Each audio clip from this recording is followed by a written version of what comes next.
Drawing Life. I'm your host, Ian, and I want to thank you personally for sticking around with us for another episode.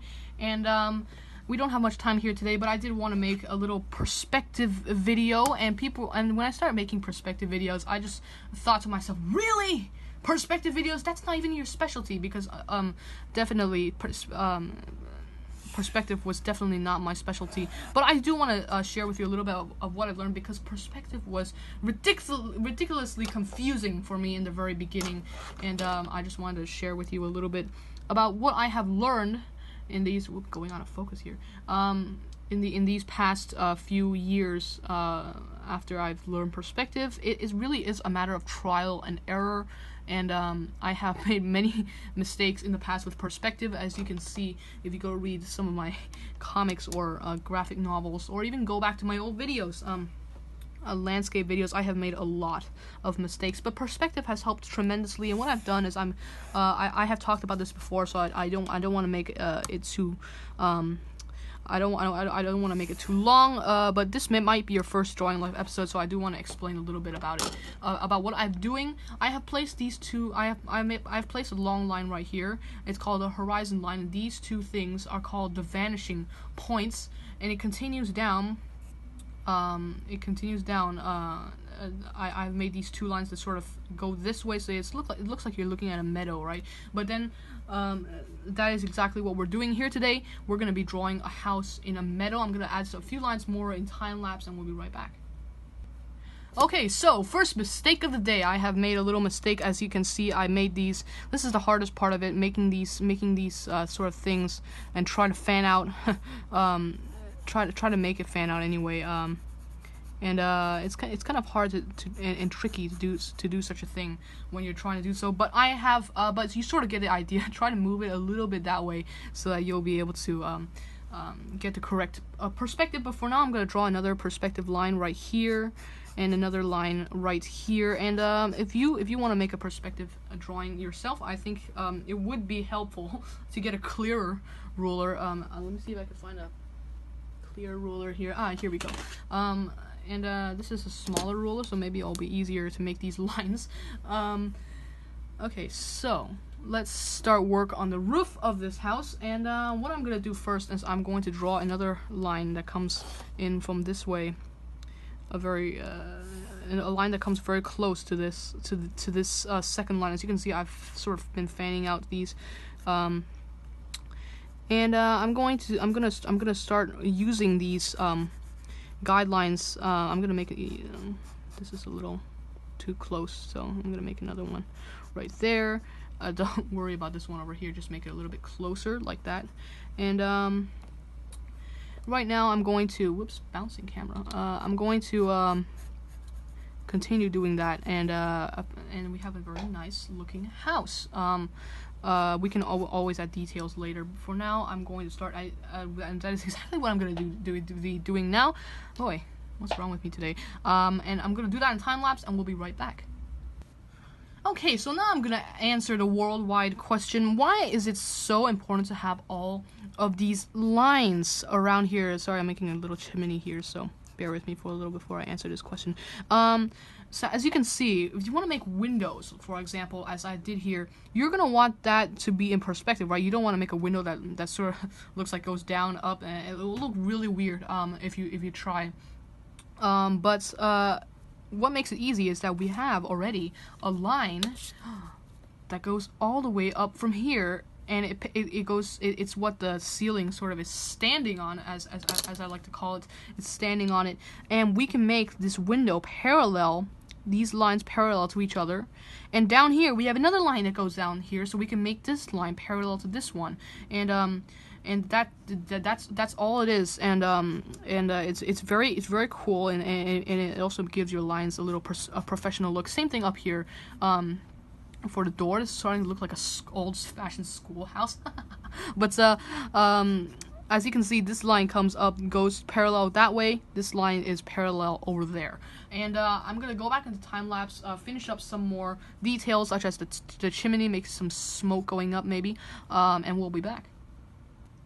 Okay, so now we can talk about how even hills you have to agree with these lines, and this line comes from this horizon line right here. This line comes right here. It just comes down like that, and then we continue like that. You know, continue making hills, and just generally continue doing that. And later I'm gonna place some trees in the background, so we needn't worry about doing something about this long line. But if you do not want to put trees, all you have to do is to ink this entire illustration. You can erase perfectly all the lines and all the lines that you don't want to keep. But for now, I want to say that I added a window up here. You can do so if you want. And I've also added some smoke to the chimney. And for now, what I'm gonna do, I think, is I'm going to start the process of inking as soon as I finish up some of this meadow. Of course, people are gonna ask. What pen are you using today? I'm gonna be using a Micron 08. It's my pen of choice. I've been using it for a while, and I'm just gonna use that to finish up all the inking, and we'll be back with some coloring.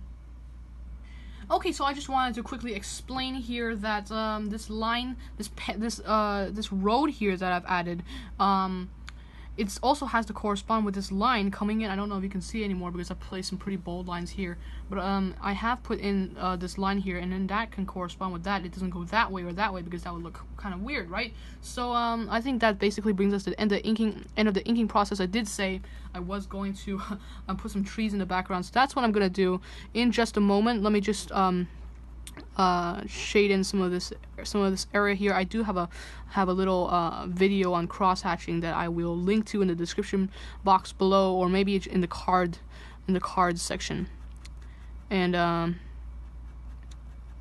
it's basically just, you know, putting these really quick lines that way, just keep going. And what I'm gonna do now is I'm gonna put down the pen. I'm going to go back into my pencil and start drawing some trees. These I'm just gonna draw some of these in real time. I'm not gonna do all of it in real time, definitely not. But they're just these, like, you know, half circles. I'm cheating a little bit here. I'm cheating on drawing the trees. They'll look a lot better when we come to the inking stage. Everything looks a lot better when the inking stage. I don't want to make everything so crazy that the entire field is trees. So what I'm going to do is I'm going to just start inking this real quick. I also get asked this question a lot. How do you make such a thick pointed pen so thin? And it looks like you're, you know, it looks like you're using such a fine pointed tipped pen. I'm not. I'm using the 08, but I am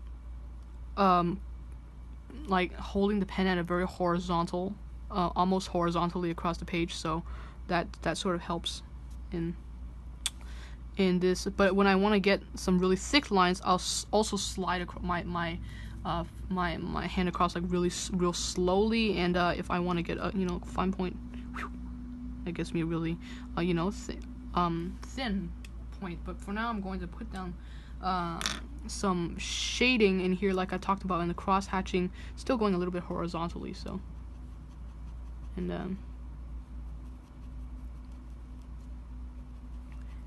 and I hope I hope I'm not gonna do. I hope we haven't gone too long in this video already. But I'm sure we've gone over 10 minutes. I'm very sure. My videos, they don't go over. I'll sound really. It'll be really awkward, you know, if this video turned out to be like 8 minutes long. And it turned out I was like, oh, it's gonna go over 10 minutes, and then that'll be really funny. But for now, I'm going to bring out my eraser. I'm gonna let this ink dry, and I'm gonna erase all the lines, and we'll be right back to do some coloring. Okay, so the old grab bag of markers. I'm gonna pull out a Copic here to start coloring in these areas over here where they need some green. Oops, going out of the line there. And I'm just gonna sort of give a little base tone. Then we're gonna come in with some darker greens, maybe, so, you know, finish up.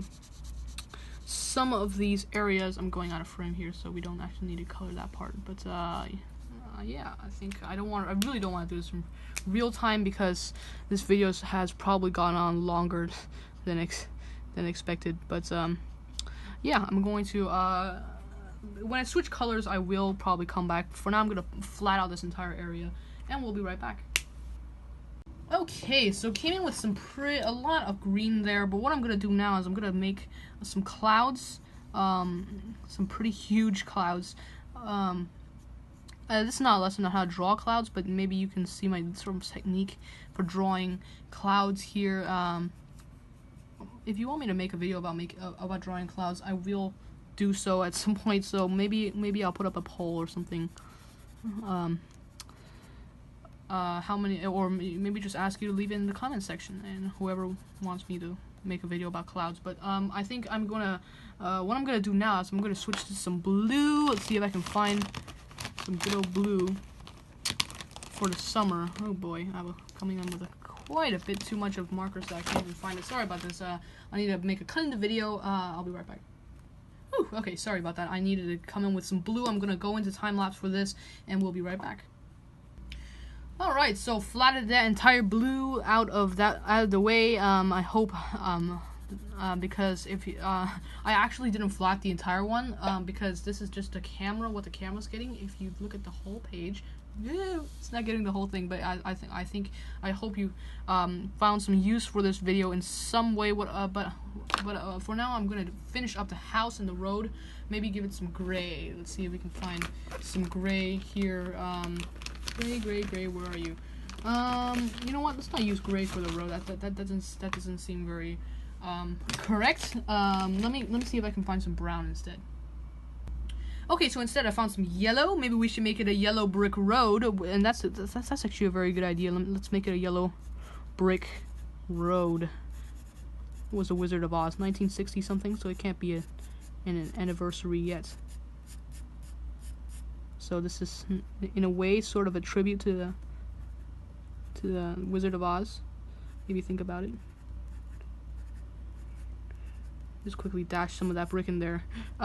This is not really, again, not a very, not a lesson on how to draw bricks, but I could do one. If you, it's actually very simple. Maybe I should explain some of it. It's like these lines, and another one goes up there. It's probably not making much sense here, but I need to quickly ink these lines. And you know what? I will talk about the bricks as I do it. As you can see, I'm making these quite long.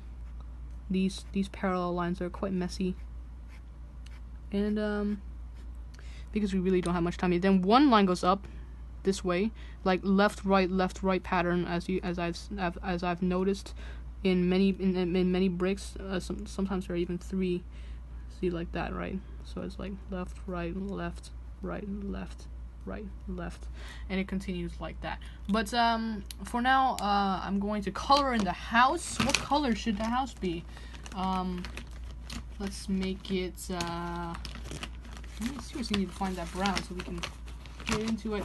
Sorry about this, people. Okay, phew, found it. All right. What I'm gonna do is this is a Prismacolor. This is a Prismacolor Premier marker. Not my favorite of markers, but they work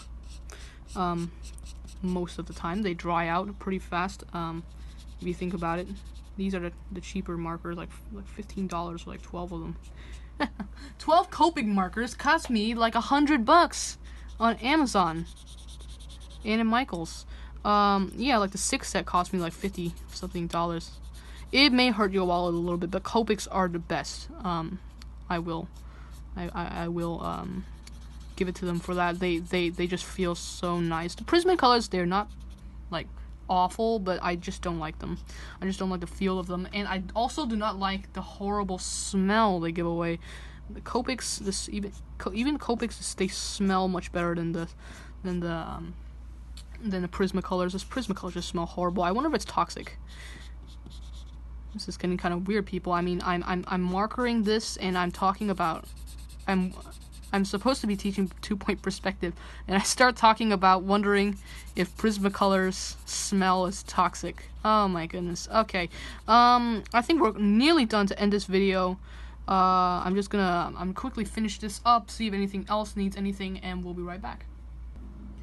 Alright, so there you go, a house in 2-point perspective. I really hope you found this video interesting, and remember to subscribe if you liked it. But I'm gonna hold off on the subscribing stuff because I already talked about it in the beginning of this video. But I want to thank anyone who has bought my book, A Doorway to Magic. You have my uttermost and undying gratitude, and this is my fantasy novel, and in case you're wondering, some people have been asking, it's 123 pages long, so it's not exactly a novel, it's a short novel, but I want to thank anyone who has watched this video, and if you have tried to attempt this drawing, please send it, post it up on Instagram or whatever. I don't have Instagram, but you could post it up, and I might see it, who knows. And I want to thank all of you for watching this video. I really hope you enjoyed it, and we'll be back with another one next time.